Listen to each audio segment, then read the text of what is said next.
I don't get why you're so stuck on me trying raw milk. I don't mind a little bit of pasteurization. But raw milk is so much better for you. It contains essential nutrients, fats, bioavailable vitamins, and minerals. Who can't get behind that? But it's raw.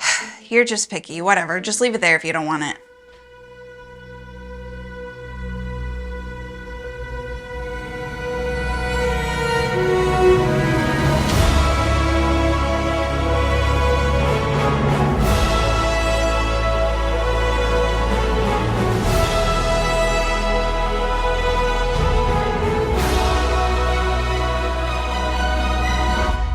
It's pretty good.